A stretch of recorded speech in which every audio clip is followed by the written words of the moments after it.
Yo, good morning mga idol. Salamat sa Diyos sa isa na naman pong mabuting pagkakataon. 8:06 in the morning. Aga-aga, nasa kalsada na tayo. This is it. Ito na yung huling araw na kailangan ko ng lumayas dito sa Cayman Island. Ito sa isla. Dahil ayan, kaya nakikita nyo, ayan, pakikita ko ngayon yung stamp sa akin sa immigration na until Monday na lang ako, at ngayon March 23. Kaya ito, aga-aga nasa kalsada na agad tayo. Yun, balikan lang natin yung kwento ko last Thursday nung nagpa-stamp ako, March 19. Dinala ko pa doon yung cancel ticket ko, pero hindi pa rin umubra mga idol. At medyo masungit nga yung immigration officer. Bakit daw ako hindi nakagawa ng paraan, samantalang yung 5 nauna sa akin expat din, siguro Pilipino rin, nakabili ng ticket nila. Hindi naman ganun kamura yung ticket ngayon mga idol, lalo na yung dahil dyan sa nangyari sa Iran tsaka sa Qatar. Talagang halos dumoble yung presyo ng mga ticket, kaya wala talaga tayo bibili ng ticket So ang option ko ngayon, wag umuwi ng Pilipinas, either Jamaica, yun ang naging option ko. Hindi rin ako pwede dun sa Jamaica pala. May proseso rin sila at kailangan ko nang umalis ng Monday kaya hindi ubra. So ang last option natin is Costa Rica, visa free. Bibili ka lang ng ticket, kaya lang syempre yung gastos andun na, pero hindi naman kasing presyo ng mga ticket ngayon papauwi ng Pilipinas. Siguro gastos ko doon ng 70,000 plus ganun sa pesos, plus yung hotel mo pa na titiran doon. Kaya magastos din, ubos ka rin ng mahigit 100 para lang makalabas dito sa isla at maghintay nung permit. Go. Good morning Cayman Island. Woohooy! So yan, sa 3 lipat ko ng employer dito sa Cayman Island ito yung pinakamahirap. Bakit? Pinakamahirap kasi inabot ako ng last extension, tapos ganito, pinapaalis na ako ng isla.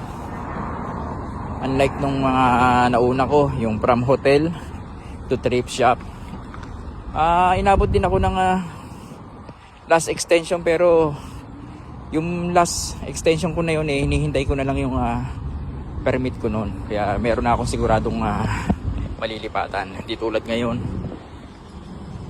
Ay, mahirap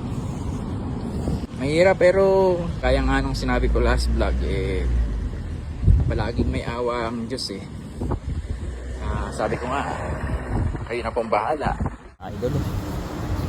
Hindi ko alam kung ilalabas ko tong vlog ko ngayon o bigla na lang akong mawawala.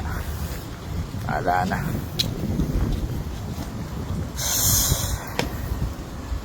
amin na lang palaging may awa ang Diyos. Siya nang bahala sa atin. Siya naman nakakaalam ng mabuti kung mas maganda sa atin, edi paubayan natin lahat sa kanya. Kayo na pong bahala. Yun, pagkatapos po nung ko sa immigration na yun, may nagpasok ng permit sa akin. At yung apply ko na yun matagal ko nang apply yun Nandun pa ako sa dati kong employer. Naghahanap na ako ng malilipatan, caregiver din. Tapos doon lang sila nag-reply sa akin. Na available pa raw ba ako. Siyempre sinabi ko oo, at sinabi ko yung sitwasyon ko na nasa immigration nga ako niyon. Nasa immigration nga ako at nagpa-stamp ako ng last extension ko at kailangan mapermitan na nila ako. So kailangan din naman nila ng tao, kaya hiningi nila yung ito.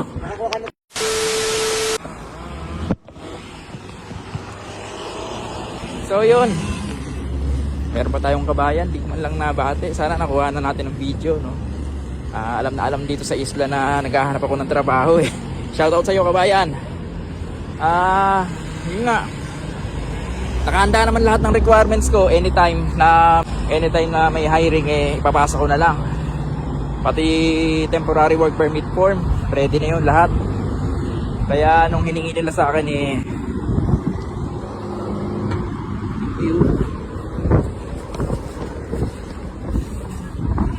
tayo. Ayun, kaya nung hiningi nila sa akin yung requirements ko, eh naibigay ko lahat ng kailangan para sa application eh kompleto, naibigay ko sa kanila. At nai-apply din nila nung araw na yun yung application ko. Kaya panalangin ko na lang eh sana lumabas ng Friday yung permit ko. Dahil yan sabi sa akin ng immigration, pag sa Friday nang maghapon eh walang lumabas na permit para sa'yo eh kailangan mo nang umalis ng isla by Monday. So ito na si Friday, 4 o'clock na, 5 o'clock magkasarado ng immigration office. 4 o'clock mag-follow up ako dun sa isang kapatid na nagkatrabaho dun sa WORC. At sabi niya nga eh nakaline na pa lang ng alas 4 yung yung permit ko for review. Wala na ako ng pag-asa kaya naghanap na ako ng ticket ko papunta sa Costa Rica. Nagtanong-tanong na ako kung magkano. At 5 o'clock mga idol, awa ng Diyos, nag-chat sa akin yung kapatid nagkatrabaho dun sa WRC sa work. Ito nga yung message niya.